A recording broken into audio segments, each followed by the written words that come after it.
What's up guys, welcome back to the channel. Today I'm going to be doing another build log. Of course, I'm going to be trying my very best not to be super shaky with the camera work this time. I know there were several complaints in the last build video that I did, some reports of nausea and vomiting as well. So hopefully this is a little bit more stable. I'm using my steady hand. But today's build is going to be what I'm calling a covert sleeper build, or a sleeper PC.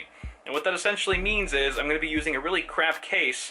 In fact, my dad's old HP Pavilion, which is right there behind me, but I'm going to be stocking it full of high-end components, you know, all current generation Skylake stuff, as well as 900 series graphics. So pretty sweet. The purpose of this is not to be practical, because it's not. You should never do this. And the whole point of this, I guess, is to kind of build a system that looks like crap from the outside, but actually rocks and kicks ass on the inside and is very capable of handling a lot of different workloads. For the main purpose of travel. So when you're traveling, you're going to hotels, you're going to conventions, you want to bring your system along with you, but you don't necessarily want to attract any unwanted attention. So this could actually deter some potential theft if people just take a glance at your crappy system, they go, they don't think twice about it, when in fact, it rocks. So I guess that's the point. And I have to give a shout out to somebody on Twitter who gave me this idea. I'm sorry I don't know your name or your username. It got buried among the other tweets that came after, but thank you for this idea. I thought it was pretty awesome. So on that note, why don't we go ahead and check out the hardware. So starting off with my dad's old system, like I said, it's a clunker. I'm gonna have to take out everything. Every single component in here is gonna be taken out. I'm gonna clean the whole thing out, make sure it's all nice and pretty on the inside. I kind of do want to leave the disheveled look on the outside. I don't know if I'm going to clean the outside yet. That's the whole point after all. But there are some limitations with an old case like this. For example, the I/O sucks. I mean, you get two USB 2, Firewire. Who uses that anymore? That's called Thunderbolt now. And then you've got audio jacks, which sure, why not? So yeah, no USB 3 on the front panel is kind of a bummer. And I'm so used to it now that I couldn't really live without it unless I absolutely had to. I mean, first world problems after all. So what I'm going to be doing, oh, it does have a card reader, which is nice, but it's USB 2. But I have the absolute perfect product to solve this issue here, and it's actually this Mighty Charger ECR 501 from Enermax. This thing is great. I've actually done a review on this in the past on the channel. You can check it out later if you want. But you can see here it's got USB 3. First off, it's a 5 1/4 inch. It takes up a 5 1/4 inch bay, and it's got USB 3, just one port, which is really all I usually ever need. And it's got 5 USB 2, which all support quick charging, and then like an even quicker charging USB port right here, if you want to charge your smartphone or something like that, as well as a SD card reader at the top, which is also USB 3. And finally, the last benefit of this item here is that it can also house a single 3.5 inch or two 2.5 inch drives in the back. I can't really see it from here, but it is a dock as well. So I'm going to be installing my one mechanical drive in this system. It's a 2 terabyte WD black. Oh yeah. That's going to be going right in the back of there, mainly because I'm getting rid of this hard drive cage that comes installed in this case. The reason why is because it's just taking up a lot of room, and ideally I would like to have some more intake fans, just case fans in this system in general, because there was an 80mm fan here set to exhaust, but I removed that and put it in my dad's new system. So right now this has no case fans, which is horrible. So what I'm going to be doing is I'm going to be reusing some old fans. I've got the Silverstone one right here. It's a 120. I'm going to try somehow to mount it to the front of this case. I'm going to take out that hard drive cage, mount the fan here as an intake, and there are no fan mounts at the front here, so I'm gonna have to MacGyver some shit. Maybe either zip tie it or drill some screws, or maybe even try to use one of the pre-existing holes on the front mesh here if it lines up properly. Also, I've got another 120 here. I think it's a Cooler Master. I'm gonna set this as another intake on the side panel, so you've got some ventilation here, which goes right above the CPU. I'm gonna try to mount this on the inside, of course, something like that. Also, no dedicated fan mounting holes, so I'm gonna have to either drill something or find something to do there. So there I'll have 2 intakes, and then I got this, picked up this 80mm StarTech fan for like a few bucks on Amazon recently. Set that as an exhaust, and I think that should take care of my airflow in this chassis quite nicely. But where did I leave off on? I think I was talking about the limitations of this case. And other things that I would need to change. The other thing that I need to change is the power supply. This is obviously the one that it came with. it's complete shit. So I'm gonna go with this G750M from Cooler Master. The reason why I like this is not only because it's partially modular, so it helps, you know, it's conducive to cable tidiness and that sort of thing, but also because it's the exact same size as the existing power supply, which means I won't be sacrificing any kind of cable clearance once this thing's installed. And 750 should be plenty, more than plenty to drive this system, even when overclocked. Front and center of our system is the Core i7 6700K. Yes, very good. Quad-core CPU, high-end. Skylake stuff, good. Cooling it will be this Rosewell RCZ Z90AL. Now this cooler isn't probably the most suited for overclocking, and in my hand it kind of looks around the same size as an Intel stock cooler, but just for comparison I have the two side by side here, and you can see it's actually quite a bit larger, not just in terms of the heatsink, but the fan as well. I think we're going from 80 to a 90mm fan, and I have read some reviews on this cooler. You can do some moderate overclocking, and I think with this 120mm intake installed right on top of it, I think we can get some pretty decent temps despite, you know, in the face of overclocking this 6700K. So that's kind of nice. I'm excited to see how that works out. RAM. I don't even have my RAM over here. Where's my RAM? You guys get a secret look, a secret peek at all the crap that's on this shelf here. I've got some RAM. We're using 16 gigs. Is this 16 gigs? So we've got two 8 gig sticks of HyperX Savage DDR4.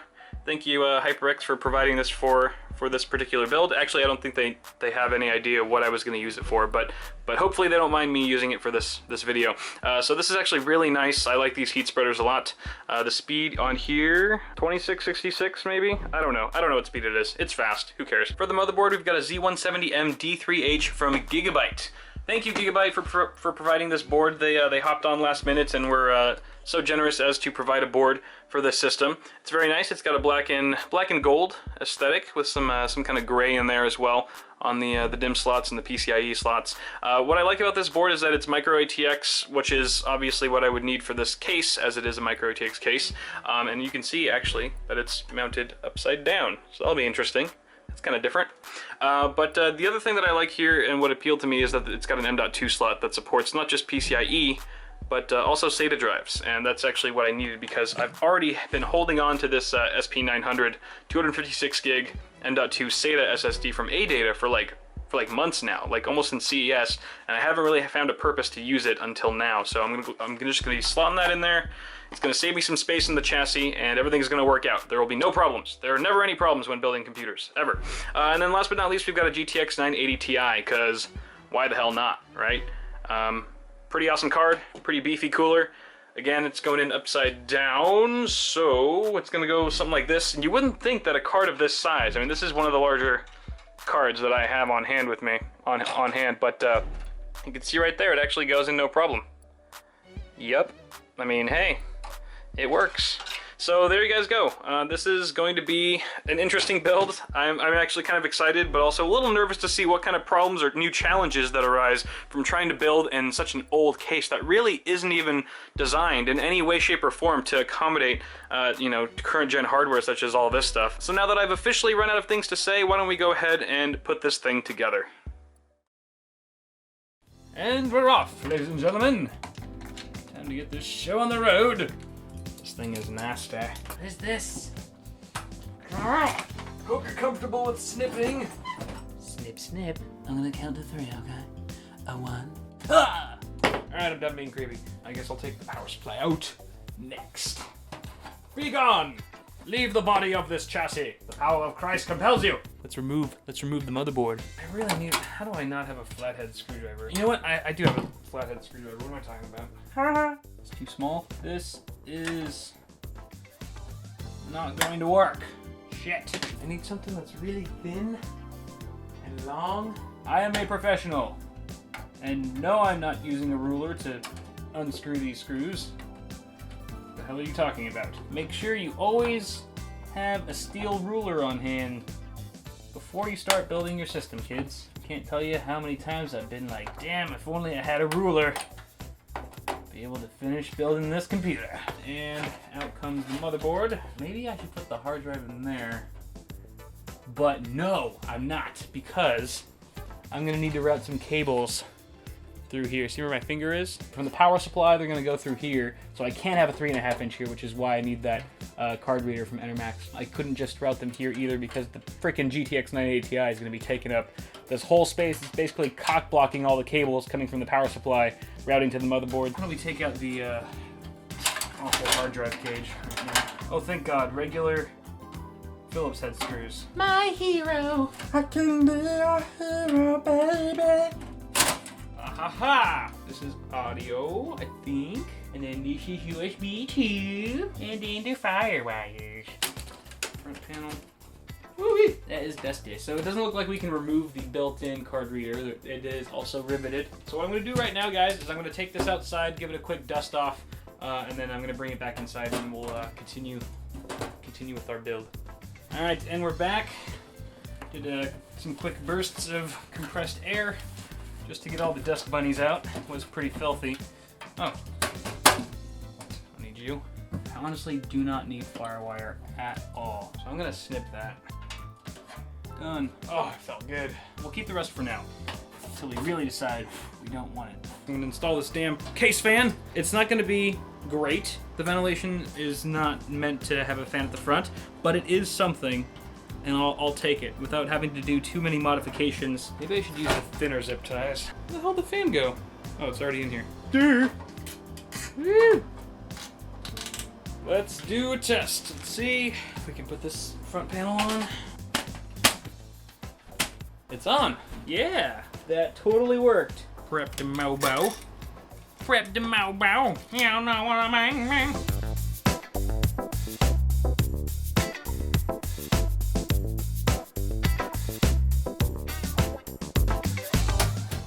Melt this puppy.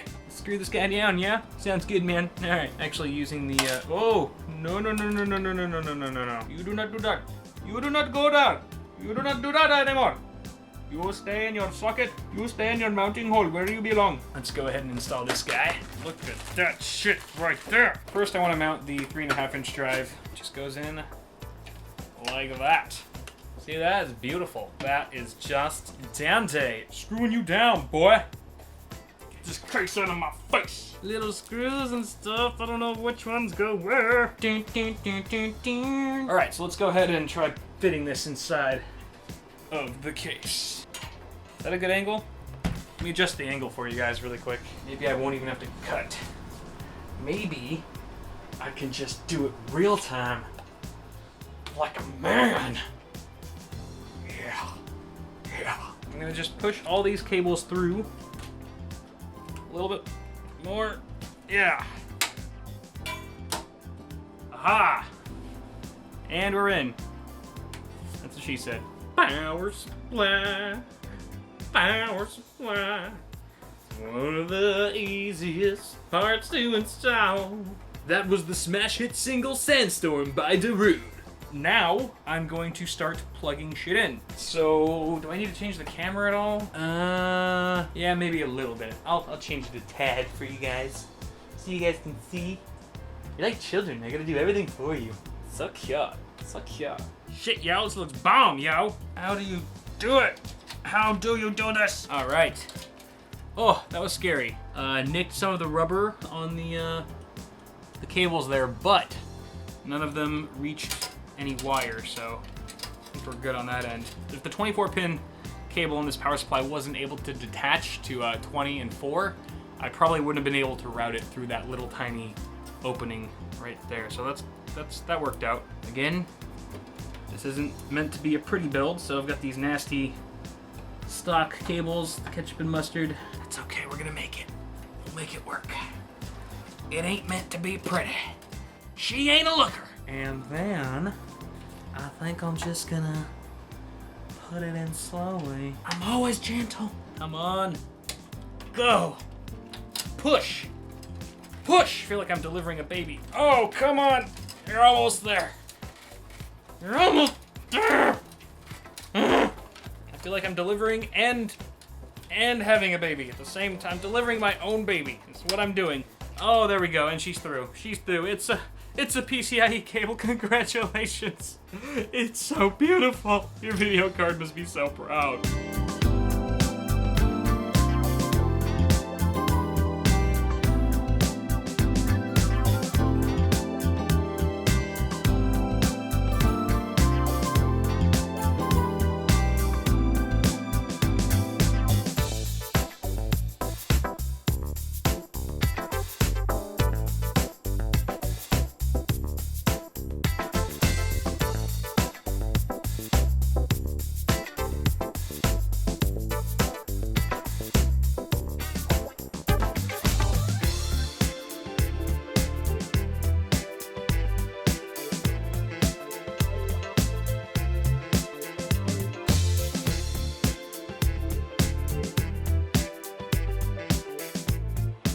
Alright, so here's the system all finished. Yeah, looks nice. Looks real nice. Yeah, this was a pretty smooth build. Surprisingly, I didn't really have too many issues. I've had more issues with, you know, regular chassis these days than I did with this HP Pavilion case, which is shocking, honestly. This fan, as you guys could see, I had to do some zip tying here. I wasn't able to screw in any of the fans, except for that 80mm, of course, because it already had fan mounts. But this 120, I did swap this out, by the way, for a Be Quiet Pure Wings 2. I think the Cooler Master fan that I had initially gone with was meant for radiators, and it's just kind of an older design. So I went with this fan, also 120, but I ended up having to zip tie it because I couldn't screw large enough holes for the fan mounts. So I just went with the zip tie route, but it seems to work pretty nicely, and there's no vibration noise whatsoever, at least for now, so hopefully it stays that way. And I'm getting a lot of nice fresh intake for my CPU cooler right there. And you'll notice that the system is a little bit noisy. It's on the noisy side right now, but that's because I haven't configured any of the fan speeds. But I think the culprit is actually the CPU cooler, because listen. Quiet. Pretty silent. But then as soon as that starts spinning back up, it gets a bit noisy again. But that's okay, it's 4-pin PWM header right there, so I'm going to be able to configure that, maybe adjust it to my temperatures, my low temps and stuff like that. Other than that, I'm pretty happy with how this turned out. The power supply was just a perfect fit. Getting that hard drive in there again, that was the most difficult part, was just this 5¼ inch bay. But yeah, I don't know what else to say, really, guys.